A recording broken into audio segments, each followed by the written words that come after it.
nous sommes ici dans le département des Landes, à Morsinx, sur une parcelle de haricots verts. Cette parcelle fait 34 hectares, elle est irriguée par plusieurs pivots d'irrigation.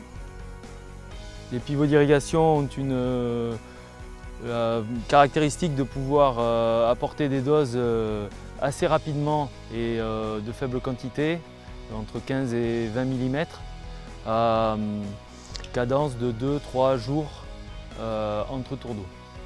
Donc les caractéristiques de ce pivot, c'est un pivot 3 travées avec un busage donc de rotator et un canon d'extrémité SR75. Ce pivot irrigue en cercle complet à 360 degrés.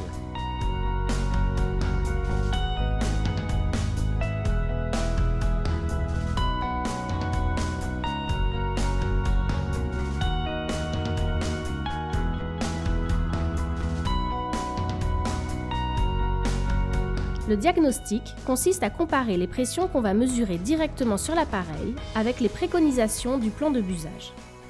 Pour cela, il faut réaliser une mesure au niveau de la colonne montante à l'aide du manomètre.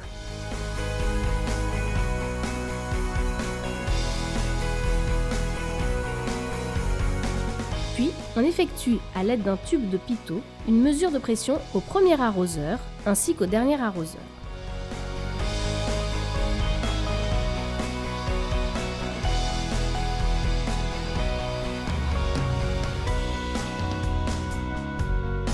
Dans un premier temps, on note la dose pré-réglée sur l'armoire électrique. Ici, elle est de 11 mm.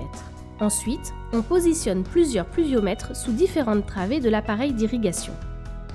Après passage du pivot, on vérifie que les doses récupérées sont conformes et homogènes par rapport au réglage constaté. Ici, la dose maximale dite D1 récupérée dans les pluviomètres est de 11 mm. La dose minimale dite D2 est de 10 mm.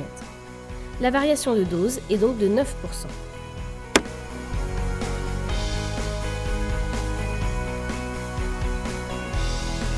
Pour cette étape, l'idéal est de mesurer le débit d'eau entrant dans l'appareil d'irrigation à l'aide d'un débitmètre à ultrasons. Ici, il s'agit d'une tubulure acier de 28 cm de diamètre et de 3,9 mm d'épaisseur. Enfin, on positionne les capteurs du débitmètre sur la colonne montante afin de lire sur l'appareil le débit entrant dans la colonne. Ici, il est de 56 m3 par heure, ce qui est conforme avec les 55 m3 heure définis dans le plan de busage.